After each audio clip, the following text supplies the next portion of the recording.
Bonjour, je m'appelle Antoine Locuratolo. Dans cette vidéo aujourd'hui, je vais te proposer un atelier bricolage pour que tu puisses te fabriquer maison des parallettes. Des parallettes, qu'est-ce que c'est? Ce sont en fait des mini barres parallèles qui vont te permettre de réaliser plein d'ateliers éducatifs, que ce soit des pompes, des dips ou des exercices comme le L-sit, et d'évoluer par la suite vers des mouvements beaucoup plus compliqués comme le handstand. Tu peux en trouver sur le marché, je le sais, hein, tu peux en commander. Ça coûte entre 60 et 200 €. Ça peut être en plastique, en bois ou en métal. Souvent, si c'est sur des matériaux comme le bois ou le métal, ça peut être assez lourd à transporter. L'intérêt de ce que je te propose, le premier, c'est que c'est très solide et durable. C'est en tube de PVC. Ça se trouve dans n'importe quel magasin de bricolage.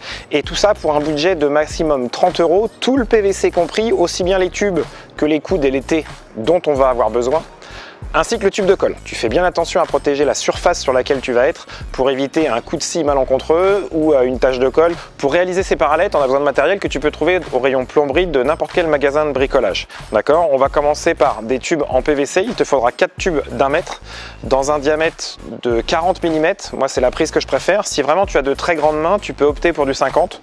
Je te laisse choisir. Bien sûr, dans ce cas-là, tu adapteras la suite du matériel en diamètre 50 au lieu de 40. Il nous faut aussi 4 coudes en T à 87,30 €, d'accord? Il faut juste penser à vérifier que c'est bien femelle et femelle de chaque côté lorsque tu les achètes. Il te faudra 8 coudes, donc toujours à 87,30 €. On vérifie aussi que c'est femelle et femelle des deux côtés, d'accord? C'est notifié FF sur l'étiquette. Pour pouvoir assembler ces tubes de PVC, on aura besoin d'une feuille de papier de verre. Ça va permettre d'améliorer l'adhérence lorsqu'on va coller. 40 ou 80 grains, ça sera très bien. Il nous faudra, pour pouvoir assembler ces pièces, un tube de colle PVC spécial séchage rapide, d'accord? Donc tu feras bien attention, une fois que c'est assemblé, ça sèche très très vite. Ça veut dire que si tu fais une erreur de manipulation lors du montage, on risque d'aller à la catastrophe et de devoir recommencer à zéro. Pour prendre les différentes cotes au niveau de nos tubes et les mesures, il nous faudra soit une règle, soit 1 mètre, d'accord? Ainsi qu'un stylo pour les marquer. Alors un feutre, un stylo bille, ça marche très très bien. Et pour pouvoir faire les différentes coupes, 2 options. La première, soit tu disposes déjà d'une scie type scie à métaux et d'une boîte à onglets. L'intérêt de cette boîte, c'est que ça va nous permettre d'avoir un guide pour couper proprement tes tubes, d'accord? Si tu ne disposes pas de ce matériel, c'est pas grave, tu n'es pas forcé d'investir dedans. Alors tu vas pas les couper avec les dents, hein.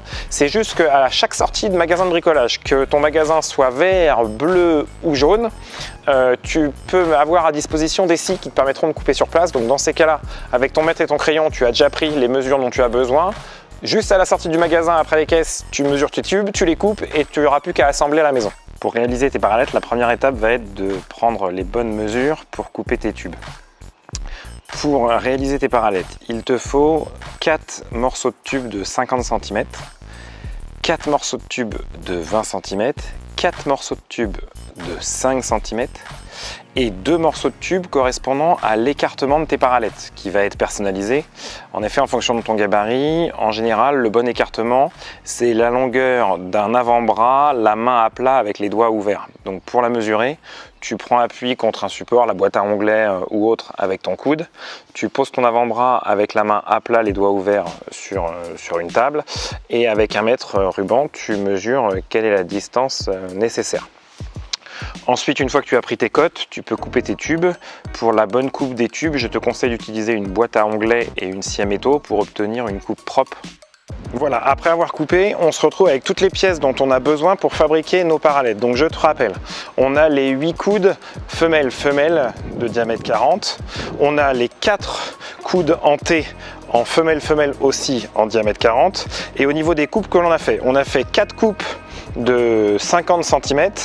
On a 4 morceaux de 20 cm. On a 4 petits morceaux de 5 cm, d'accord? Et on a 2 morceaux qui sont à personnaliser en fonction de ta longueur qui t'est propre. L'étape suivante, à l'aide du papier de verre, tu vas poncer légèrement les extrémités de chaque morceau de tube. À chaque opération de collage, tu vas encoller les 2 parties qui vont être en contact, c'est-à-dire l'extrémité du tube et l'intérieur du coude.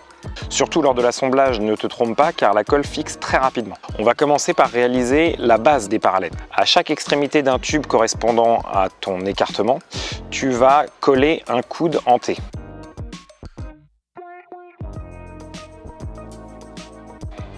Puis à chaque coup denté, tu vas coller un morceau de tube de 5 cm de long.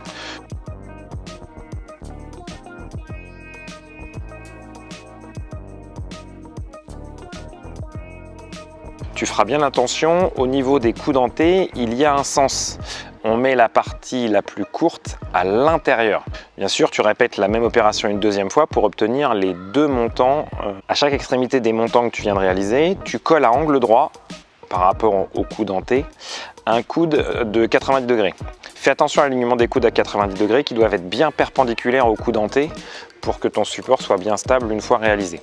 Tu feras bien aussi attention à coller les coudes du même côté. L'étape suivante, afin de pouvoir monter l'ensemble de cette base, tu prends le premier montant de base que tu as réalisé et dans chaque coude à 90 degrés, tu vas y coller un tube de 50 cm de long qui correspond en fait à la longueur de tes porte-mains. Une fois que cette opération est terminée, tu vas coller l'autre montant à l'extrémité des tubes libres et du coup tu te retrouves avec la base de tes parallettes. Maintenant on va réaliser les porte-mains. Pour réaliser un porte-main, tu prends un tube de 50 cm de long et tu colles à chaque extrémité un coude à 90 degrés. Tu fais attention à l'alignement des coudes et tu répètes l'opération deux fois bien sûr pour avoir les deux montants, les deux porte-mains dont tu as besoin pour réaliser tes parallettes.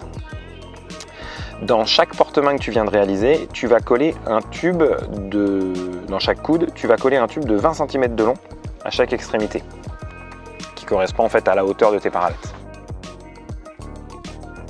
Il ne te reste plus qu'à coller tes porte-mains dans les extrémités libres des coups dentés de ta base. Alors t'inquiète pas, il se peut que tu dois forcer légèrement sur les tubes pour les insérer, c'est normal. Tu fais bien attention, tu appuies bien à fond sur les porte-mains pour enfoncer les tubes jusqu'au bout.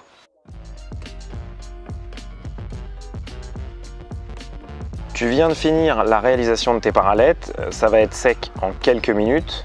Voilà, tu viens de voir qu'en quelques minutes, comment il était facile de te fabriquer des parallettes bon marché que tu vas pouvoir utiliser aussi bien à l'intérieur qu'à l'extérieur. En effet, ne comportant aucune vis ou partie métallique, tu ne risques pas d'abîmer la surface sur laquelle tu travailles. Si tu trouves le contact du PVC désagréable, ce qui peut arriver, tu as toujours la possibilité de customiser tes parallettes en utilisant soit de la guidoline pour guidon de vélo ou du grip pour raquette de tennis en enroulant le tube des porte-mains, sachant que tu peux trouver ça dans n'importe quel magasin de sport. D'accord. J'ai plus qu'à te souhaiter de bon entraînement avec ton nouveau joujou. J'espère que cette vidéo t'a plu. Si c'est le cas, n'hésite pas et laisse-moi un pouce. Si tu as la moindre question, laisse-moi un commentaire et je me ferai le plaisir d'y répondre. Si tu souhaites continuer de t'entraîner au poids du corps en toute liberté et progresser sans cesse, je t'invite à t'abonner sur ma chaîne. Tu es le bienvenu pour pouvoir profiter des vidéos que je poste régulièrement sur la calisthénie. J'ai plus qu'à te souhaiter de bonnes courbatures. Ciao, bye bye.